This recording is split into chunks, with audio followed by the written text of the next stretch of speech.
So, you've got your HTC VIVE, you want to look after it, you want to store it carefully, but you're not quite sure how.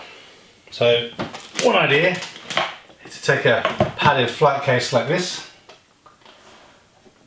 and cut it all out and see how it fits. So that's what we're going to look at in this video. Taking a flight case with adjustable foam that I bought from Maplin here in the UK, and I hope it will just about fit the HTC VIVE and the two controllers quite snugly. I plan to leave it open a little bit so that the cable can pop out just for storage, and if I need to wrap it around for actual transport, I can do that as well. So let's take a little look inside and see how we can make this all fit together. Okay, so if we take a look inside, the top has foam kind of eggshell cupping. Inside we have removable foam that's already out, so we're just going to make sure that everything will hopefully line up properly. The actual full dimensions of the case are 460mm wide, 350mm in diameter or depth, and 160mm in height. So that should just about give us what we need to put the two controllers in and the headset itself. So let's just take a quick look at how that was all going to fit together before we actually push it into the foam and then carefully pluck out the centre. Okay, so I'm planning to have my layout something like this.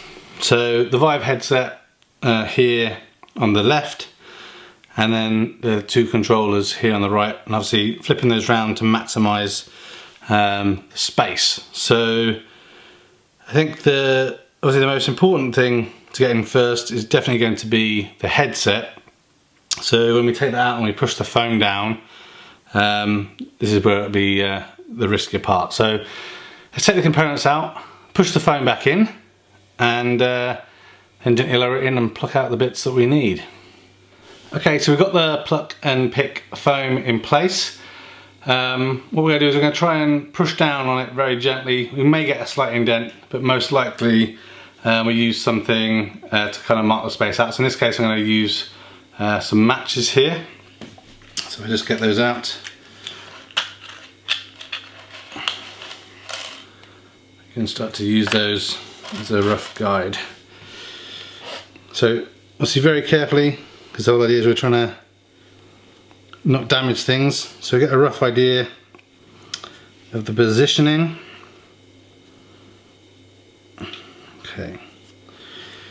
So now I'm just going to start to mark out the outer regions. So I'm actually just move that over a little bit. I'll just do a quick rough guide with the handsets to make sure they're roughly in the right place with those as well. Don't want things too close together.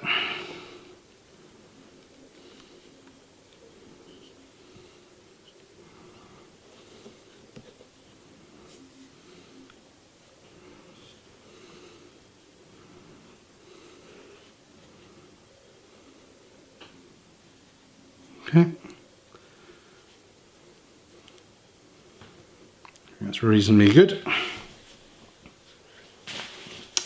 So I'll just start to mark out the outer boundaries with the matchstick here.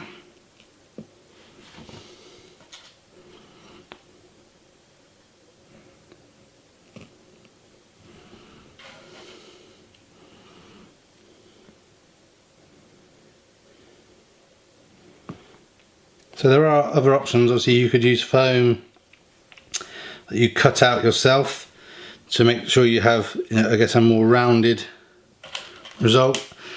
I find it ends up just being a bit messier, so I'm a big fan of the pluck and pick foam approach.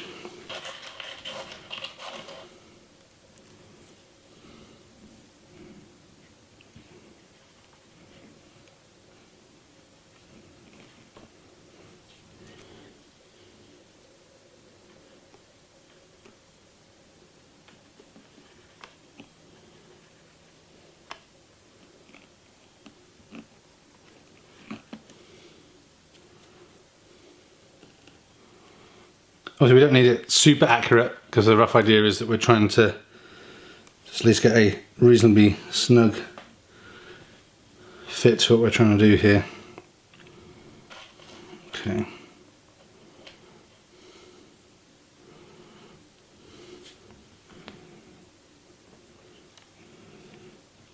I think that's a good start.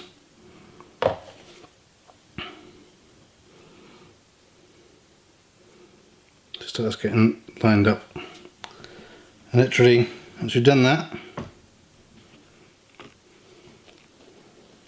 as the name suggests, just start to pick and pluck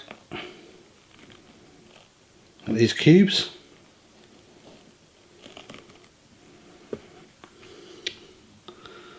Carefully pull them out.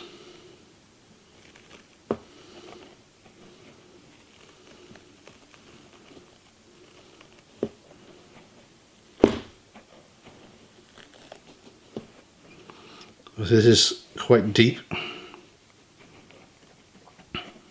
Quite a few deep layers of foam. So you just have to take your time and be patient. So I'll have a go at pulling these things out, and then I'll come back and look to see how it looks at the next stage. Okay, so just to give you a rough idea of how things are starting to look. So I've started to pluck out a large portion. The only thing I don't particularly like about this case compared to the other pluck and pick foam I've had before, it's only a single length of density, which is fine for the headset, but I would have liked to have at least the option to only go kind of halfway.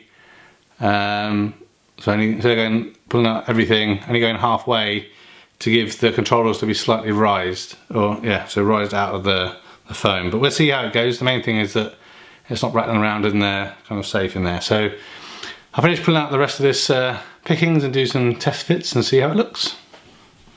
Okay, so I finished pulling out the foam for the headset, and so you can see it fits quite nice and snugly. So I'm happy with how that's come out.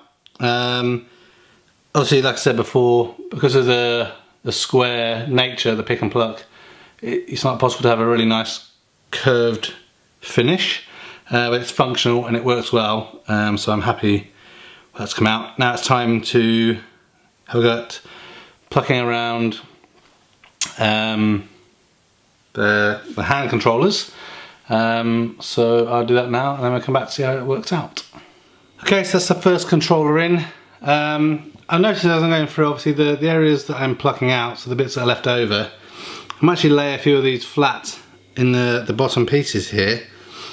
That will then give it some rise, which enable me to lay these a bit more how I'd like them. So good, I'm just going to finish off this second one, and then hopefully we have a box that's going to be good for what we're trying to achieve here. Okay, so this is the finished article. So sits down snugly, and there we go. So like I said, not as, I guess, pretty as I'd like, but definitely very functional. It's going to keep the dust off, going to keep them safe, stop someone knocking into them or sitting on them by accident. So yeah, I think it's about £37 for the case. So again, not kind of super cheap, but when you think about the price of the Vive, it's worth, you know, just protecting the headset and the handsets, just to be on the safe side. So I hope this video was helpful. Thanks for watching. Again, please like, share and subscribe for more geeky type videos coming in the future. Thanks again for watching. Bye for now.